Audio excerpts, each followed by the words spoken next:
Good afternoon guys. Today we are going to discuss about the topic law of supply. Okay, so law of supply is associated with production analysis அப்படின்னு சொல்கிறாங்க. So production analysis சைட்லேருந்து நம்ம வந்து சப்ளையை வந்து decide பண்ண போகிறோம், determine பண்ண போகிறோம். ஓகேவா?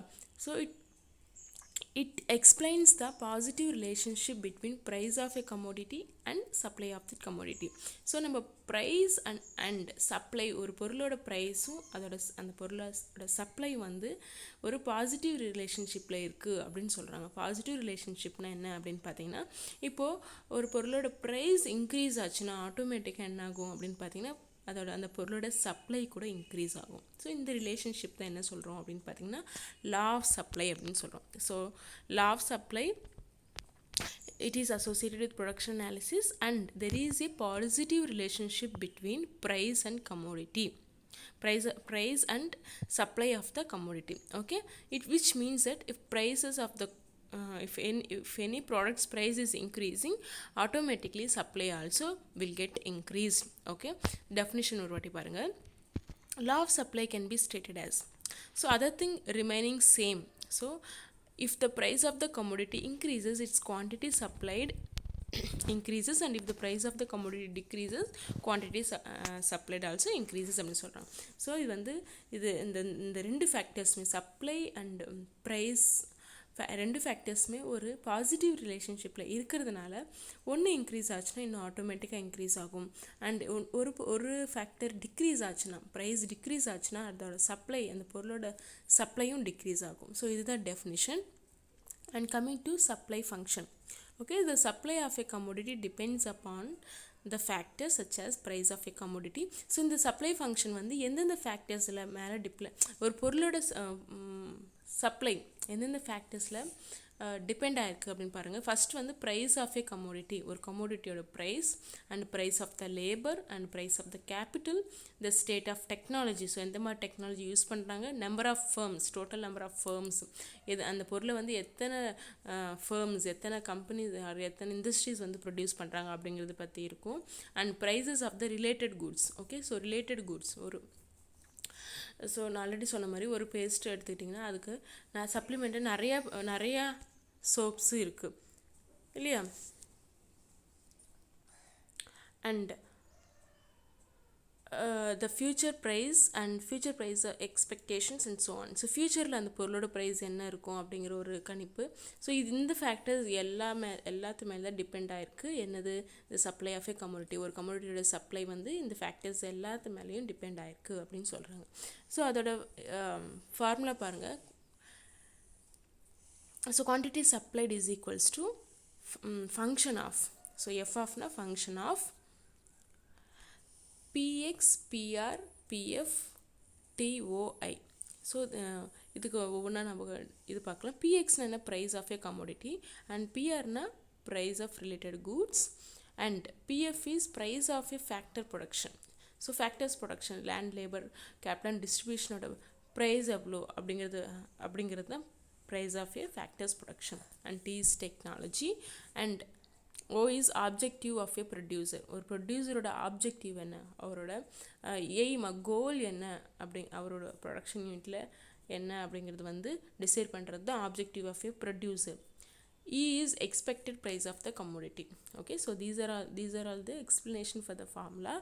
Okay, try to remember the formula. And coming to the next one, assumptions. Okay, so என்னென்னலாம் அஸ்யூம் பண்ணியிருக்காங்க, இந்த லாக்கு என்னென்னலாம் அஸ்யூம் பண்ணியிருக்காங்கன்னு பார்த்தீங்கன்னா, ஃபர்ஸ்ட் வந்து there is no change in the prices of a factors of production. Okay, so throughout the production ப்ராசஸில் வந்து ப்ரைஸஸ் வந்து சேமாக இருக்கும், அது வந்து சேஞ்ச் ஆகாது அப்படின்னு சொல்லிடுறாங்க. And second one is there is no change in price of a capital goods. Capital கூட்ஸோட விலை மதிப்பும் வந்து சேஞ்ச் ஆகாது அப்படின்னு சொல்கிறாங்க. ஓகேவா? And coming to the next one, natural resources and their availability remains same. Okay, natural resources வந்து எப்பயுமே சேமாகவே கிடைக்கும். அப்படி நேச்சுரல் ரிசோர்ஸஸ்னால் லேண்ட், ஏர், வாட்டர் இதெல்லாம் தான் ஓகேவா, எப்பயுமே சேமாக கிடைக்கும் அப்படின்னு சொல்கிறாங்க. And next one is prices of substitutes are constant. Okay, substituted ப்ராடக்ட்ஸோட ப்ரைஸ் வந்து கான்ஸ்டண்ட்டாக இருக்கும் அப்படின்னு சொல்கிறாங்க. There is no change in technology. So technology ஸ்டார்டிங்கில் என்ன யூஸ் பண்ணுறாங்களோ throughout the production process சேமாக யூஸ் பண்ணுவாங்க, சேஞ்சே இருக்காது அப்படின்னு ஒரு அசம்ஷன் பண்ணியிருக்காங்க. And next one is climate remains unchanged. climate எப்பயும் ஒரே மாதிரி இருக்கும் அப்படின்னு ஒரு assumption. And coming to the next one, political situation remains unchanged. Political situations change ஆகாது and tax policyயும் change ஆகாது அப்படின்னு ஒரு assumptions பண்ணியிருக்காங்க. ப்ராக்டிக்கலாக இதில் பாசிபிள் கிடையாது, but these are all the assumptions that are made in the law of supply. Okay, suppose the formula, so QS na quantity supplied, okay, quantity supplied is equals to function of P. So quantity supplied is equals to function of P அப்படின்னு சொல்கிறாங்க. இங்கே P அப்படிங்கிறது வந்து P change ஆச்சுன்னா price of a commodity வந்து change ஆச்சுன்னா ஆட்டோமேட்டிக்காக சப்ளையும் change ஆயிரும். ஓகேவா? இப்போ வந்து அதுதான் இங்கே வந்து நீங்கள் you need to remember here, if the price of a commodity changes automatically the supply also gets change according to the price. எவ்வளோ சேஞ்ச் ஆகிருக்கு, இன்க்ரீஸ் ஆகிருக்கா, டிக்ரீஸ் ஆகிருக்கா, அப்படி அதே பேஸ் பண்ணி சப்ளை கூட சேஞ்ச் ஆகிட்டே இருக்கும் அப்படின்னு சொல்கிறாங்க. So this is another formula. So supply schedule பற்றி பார்க்கலாம். ஸோ இது இந்த லாவோட கான்செப்டே என்ன, ப்ரைஸ் இன்க்ரீஸ் ஆச்சுன்னா சப்ளை இன்க்ரீஸ் ஆகும் இல்லையா? இந்த சேம் வே நம்மளுக்கு ஒரு டேபிளர் காலம் கொடுத்துருக்காங்க. ஸோ ஃபஸ்ட்டு வந்து ப்ரைஸ் வந்து 1 ரூபி. ஓகே, 1 ரூபியாக இருக்கிறப்போ சப்ளை எவ்வளோ 20 சப்ளை ஆயிருக்கு. 2 இருக்கிறப்போ 40 சப்ளை ஆயிருக்கு. So you can see the difference. As the price goes on increasing, supply also increasing. Okay, so that is what the thing. And coming to the next one, supply curve. So இந்த supply ஷெட்யூலில் கொடுத்தது தான் இங்கே அப்படியே draw பண்ணியிருக்காங்க. ஓகேவா? நீங்கள் பார்த்தீங்கன்னா புரியும். ஃபஸ்ட்டு வந்து ப்ரைஸ் 1 ரூபி இருக்கிறப்போ 1 ரூபி ப்ரைஸ் இருக்கிறப்போ அதோட சப்ளை வந்து 20. ஓகே, ஸோ 2 இருக்கிறப்போ சப்ளை வந்து 40. ஓகே, ஸோ அதே மாதிரி ப்ரைஸ் இன்க்ரீஸ் ஆக நமக்கு சப்ளையும் இன்க்ரீஸ் ஆகிட்டு இருக்கு. ஓகேவா? ஸோ அதுதான் கிராஃபாக போட்டிருக்காங்க. Once go through this. And coming to factors determining supply. So சப்ளையோட ஃபேக்டர்ஸ் என்னெல்லாம் டிட்டர்மைன் பண்ணுது, ஒரு பொருளோட சப்ளை நடக்குது அப்படின்னா அதோட ஃபேக்டர்ஸ் என்னென்னலாம் இருக்கும் அப்படின்னு பாருங்கள். ஃபஸ்ட் வந்து price of a commodity. First main factor என்ன, சப்ளை வந்து இன்க்ரீஸ் ஆகிருக்கா, டிக்ரீஸ் ஆகிருக்கா. இல்லை இப்போ வந்து ப்ரைஸ் வந்து ரொம்ப ஹையாக இருந்துச்சுன்னா சப்ளை கூட ரொம்ப நிறையா இருக்கும். ஓகேவா? ஸோ ப்ரைஸ் வந்து ஒரு இன்சென்டிவ் மாதிரி, ப்ரொடியூசர்ஸ்க்கு வந்து ஒரு ப்ரைஸ் வந்து இன்சென்டிவ் மாதிரி. ஓகேவா? ப்ரைஸ் நிறையாவை என்ன ஆகும், ஒரு பொருளுக்கு வந்து அதிகமாக மக்கள் வாங்குறாங்க அப்படின்னா என்ன ஆகும், ப்ரொடியூசர்ஸ் என்ன பண்ணுவாங்க, அது நிறையா தயார் பண்ணுவாங்க. இல்லை நிறைய வந்து நீடு இருக்குது அந்த பொருளுக்கு அப்படின்னு பண்ணால் நிறையா வந்து supply பண்ணுவாங்க. So that is a thing. And coming to the next one, price of other commodities. Okay, so price of the supply of the commodity depends not on, so அந்த பொருளோட price மட்டும் ஒரு சப்ளை வந்து அந்த ஒரு பொருளோட ப்ரைஸில் மட்டும் டிபெண்ட் ஆகாது. ஸோ ஒரு பொருளோட ப்ரைஸும் சப்ளை வந்து அந்த பொருளோட ப்ரைஸு சப்ளை பேஸ் பண்ணி மட்டும் இருக்காது. ஸோ அதர் கமோடிட்டிஸ் இல்லை இன்னொரு பொருளோட ப்ரைஸ் மேலே டிபெண்ட் ஆகிருக்கு, அதோட ப்ரொடக்ஷன் மேலே டிபெண்ட் ஆகிருக்கு அப்படின்னு சொல்கிறாங்க. ஸோ அதுக்கோட எக்ஸாம்பிள் பாருங்கள். இப்போது காட்டனோட ப்ரைஸ் வந்து இன்க்ரீஸ் ஆச்சுன்னா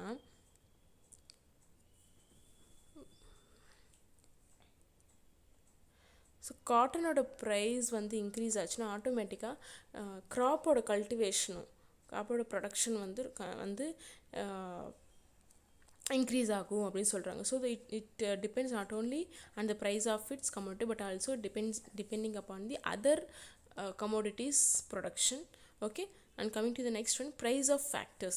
When the input prices go up, the results in the rise in high cost and so supply will be affected அப்படின்னு சொல்கிறாங்க. ஸோ ஒரு சப்ளை வந்து இன்னொரு ஃபேக்டர்னால வந்து ஒரு சப்ளை அஃபெக்ட் ஆகுது அப்படின்னு என்னென்னு பார்த்தீங்கன்னா, ப்ரைஸ் ஆஃப் இன்புட் ஃபேக்டர்ஸ், இந்த காஸ்ட்டு லேபர் காஸ்ட்டு நிறையா இருக்கும். சம்டைம்ஸ் வந்து சேலரி கொடுக்க முடியாது, சம்டைம்ஸ் வந்து கேபிட்டல் வந்து நிறைய இன்வெஸ்ட் பண்ண வேண்டியது இருக்கும். இந்த மாதிரி ஒரு பிரச்சனையால் இருக்கிறப்ப என்ன ஆகும், காஸ்ட்டு வந்து ரொம்ப அதிகமாக இருக்கும். ஒரு பொருள் ப்ரொடியூஸ் பண்ணுற காஸ்ட்டு நிறையா இருந்துச்சுன்னா என்ன ஆகும்னு பார்த்தீங்கன்னா சப்ளை வந்து அஃபெக்ட் ஆகும், சப்ளை வந்து கம்மியாயிரும். So this is the another factor. And price expectations.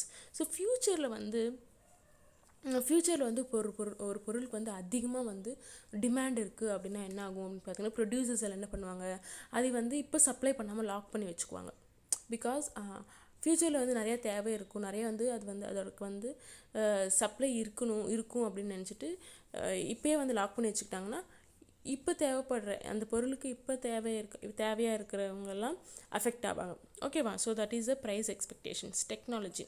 Okay, so technology improve ஆக என்ன ஆகும் அப்படின்னு பார்த்தீங்கன்னா ப்ரொடக்ஷன் லெவலும் இன்க்ரீஸ் ஆகும். அண்டு காஸ்ட்டும் அந்த பொருள் தயார் பண்ணுற காஸ்ட்டும் வந்து ரொம்பவே கம்மியாக இருக்கும். Cost of production will be getting reduced. As a result என்ன ஆகும், ப்ரொடக்ஷன் நிறையா இருக்கும் அண்ட் சப்ளையும் நிறையா இருக்கும். Okay, and coming to the next one, natural factors. So in agriculture மெயினாக பார்த்தீங்கன்னா இந்த மான்சூன், கிளைமேட் சேஞ்சு, நிறைய இதெல்லாம் கூட ஒரு லைக் இம்பார்ட்டண்ட் ரோல் ப்ளே பண்ணுது. Okay, so that is 6th point. And coming to the 7th one, discovery of new materials. So new materials கண்டுபிடிக்க cheaper new methods, new materials கம்மி ரேட்டில் கண்டுபிடிக்க என்ன ஆகும், ஆட்டோமேட்டிக்காக ப்ரொடக்ஷனும் இன்க்ரீஸ் ஆகும், சப்ளையும் இன்க்ரீஸ் ஆகும். And taxes and subsidies. So government வந்து நிறைய வந்து இது தராங்க, கிரெடிட் கொடுக்குறாங்க, சப்சிடிஸ் கொடுக்குறாங்க. அப்படின்னா என்ன ஆகும் அப்படின்னு பார்த்தீங்கன்னா இது வந்து ப்ரொடியூசர்ஸ்க்கு ஒரு என்கரேஜிங்காக இருக்கும், நிறையா வந்து ப்ரொடியூஸ் பண்ணுவாங்க. ஸோ அதே வந்து வித்ட்ரா பண்ணிக்கிட்டாங்கன்னா, அதை வந்து ஸ்டாப் பண்ணிட்டாங்கன்னா அது வந்து ரொம்பவே அது வந்து ப்ரொடக்ஷன் வந்து ஸ்டாப் பண்ணும், இல்லை வந்து கம்மி பண்ணும். ஓகேவா? So taxes both direct and indirect kill the ability to will. So taxes வந்து நிறையா இருக்குது. ப்ரொடக்ஷனுக்கு வந்து எல்லாமே டேக்ஸ் நிறையா இருந்தாலும் என்ன ஆகும், ஆட்டோமேட்டிக்காக வந்து ப்ரொடியூசர்ஸ் வந்து அதிகமாக இன்ட்ரெஸ்ட் காமிக்க மாட்டாங்க ப்ரொடக்ஷனில். Okay, so that is one factor. And coming to the next one, objective of the firm. இப்போ ஒரு ஃபேர்மோட ஆப்ஜெக்டிவ் வந்து அவங்க வந்து நிறைய வந்து அவங்களோட சேல்ஸ் நிறைய லைக் அதிகப்படுத்தணும், மேக்ஸிமைஸ் பண்ணணும் அப்படின்னா, அவங்களோட மார்க்கெட் ஷேர் இம்ப்ரூவ் பண்ணணும் அப்படிங்கிற ஒரு நோக்கத்தோடு இருந்தாங்கன்னா என்னாகும், ஆட்டோமேட்டிக்காக சப்ளையும் இன்க்ரீஸ் ஆகும். ஓகேவா? So these are all the few factors that determine the supply. ஒரு பொருளோட சப்ளை வந்து டிட்டர்மைன் பண்ணுற ஃபேக்டர்ஸ் இதெல்லாம் தான். And coming to the next one, elasticity of supply. Okay, so elasticity of supply அப்படின்னு என்னென்னு பார்த்தீங்கன்னா, so degree of responsiveness of the change in supply to the change in price of a part sellers. Okay, so இப்போ வந்து எவ்வளோ supply change ஆகிருக்கு, so supply வந்து ஒரு பர்சன்ட்டில் change ஆகிருக்குன்னா as a result அதோட ப்ரைஸ் வந்து எவ்வளோ சேஞ்ச் ஆகிருக்கு, அதை டிகிரி வந்து டிட்டர்மைன் பண்ணுறது தான் எலாஸ்டிசிட்டி ஆஃப் சப்ளை. ஸோ எவ்வளோ சப்ளை சேஞ்சுக்கு எவ்வளோ ஒரு சப்ளை எவ்வளோ சேஞ்ச் ஆகிருக்கு அண்ட் ஆஸ் எ ரிசல்ட் அதோட ப்ரைஸ் வந்து எந்த ரேட்டில் சேஞ்ச் ஆகிருக்கு, அதோட ரேட் கண்டுபிடிக்கிறது தான் elasticity of supply. Okay, so you can see here the formula, the proportionate change in the supply to the proportionate change in the price. Okay, and coming to the formula, the elasticity of supply வந்து they are denoting with E. So elasticity supply வந்து எப்படி denote பண்ணுறாங்கன்னா E, elasticity of supply S, that is equals to, first என்ன சொன்னேன், change in supply. Okay, change in quantity supply. Okay, so இதுதான் formula for change in quantity supply. Okay, so divided by change in quantity of price, change in price. Okay, so this is the formula. So change in quantity of supply to the change in price. ஒரு சப்ளையோட ஒரு ப்ராடக்டோட supply எவ்வளோ வந்து change ஆகுது and அதோட price எவ்வளோ change ஆகுது அப்படிங்கிறத தான் ஃபைண்ட் அவுட் பண்ணுறது எலாஸ்டிசிட்டி ஆஃப் சப்ளை. இது கொஞ்சம் வந்து அவங்க சேஞ்ச் பண்ணி இன்னொரு விதமாக கூட எழுதியிருக்காங்க. இந்த டேர்மை வந்து நியூமரேட்டர் காமிச்சிட்டிங்கன்னா என்ன ஆகும் அப்படின்னு பார்த்தீங்கன்னா, delta QS divided by QS into இந்த டேர்ம் மேலே போச்சுன்னா என்ன ஆகும், P/Δp ஆயிரும். ஓகேவா? ஓகே, நியூமரேட்டர் காமிச்சுக்கிட்டே P/Δp. இதே கிராஸ் மல்டிப்ளிகேஷன் பண்ணினீங்கன்னா, ஸோ கிராஸ் மல்டிப்ளிகேஷனை we need to multiply delta QS divided by delta P into P/QS. Okay, so அதான் வரலாம். ஃபைனல் ஃபார்முலா பாருங்கள், delta QS divided by delta P delta qs divided by delta p into p by delta qs. So this is the formula for elasticity of supply. Okay, and types of elasticity of supply பாருங்க. First one வந்து relative elastic supply. Okay, so relative elastic supply அப்படின்னு பார்த்தீங்கன்னா the coefficient of elastic supply is greater than 1. So greater than 1 அப்படின்னு என்னென்னு பார்த்தீங்கன்னா 1% ஒரு price வந்து 1% தான் சேஞ்ச் ஆகும். ஆனால் அதோட சப்ளை வந்து so the 1% change in the price of the commodity causes more than 1% change in the supply of the commodity. So 1% வந்து ப்ரைஸ் சேஞ்ச் ஆகுச்சுன்னா 1% விட அதிகமாக வந்து சப்ளை வந்து சேஞ்ச் ஆகும். So that is called as relatively elastic supply. Okay, in the same way unitary elastic supply அப்படின்னா என்னென்னு பார்த்தீங்கன்னா ES is equals to 1. So 1% change ஆச்சுன்னா ப்ரைஸு அதே 1% தான் சப்ளையும் சேஞ்ச் ஆகும். So both will be equal to 1. So 1% change in the price results in 1% change in the quantity supplied. So that is the second one. And coming to the next one, relatively inelastic supply. So inelastic supply அப்படின்னா என்னென்னு பார்த்தீங்கன்னா so the coefficient of elasticity is less than 1. 1% change in the price of the commodity causes less than 1% of the quantity supply. Okay, so 1% வந்து இங்கே வந்து reverse. ஓகேவா, so price வந்து supply வந்து 1% change ஆகும். ஆனால் வந்து ப்ரைஸ் வந்து less than 1%. Okay, so that is called as perfectly relatively inelastic supply. Okay, and coming to the next one, perfectly inelastic supply அப்படின்னா என்னென்னு பார்த்தீங்கன்னா ப்ரைஸ் வந்து சேஞ்ச் ஆகிக்கிட்டே இருக்கும். இங்கே பார்த்தீங்கன்னா இதுதான். ஸோ சப்ளை வில் பி 0 அப்படின்னு சொல்கிறாங்க. ஸோ இது வந்து ப்ரைஸ், அது வந்து supply.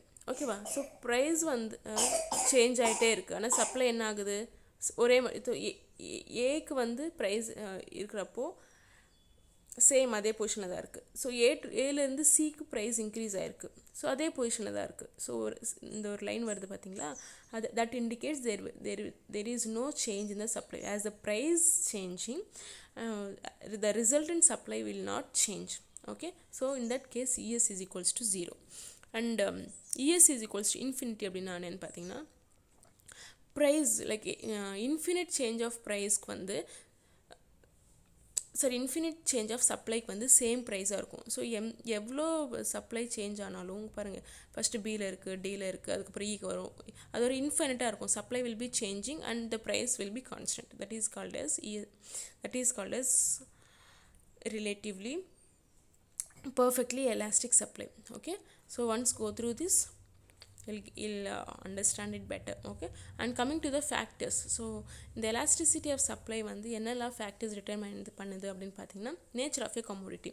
So the commodity of nature durable-ஆ durable-னா என்ன, உங்களுக்கு நீங்கள் ஆல்ரெடி ஃபர்ஸ்ட் யூனிட்ல படிச்சிருப்பீங்க, perishable goods and durable goods.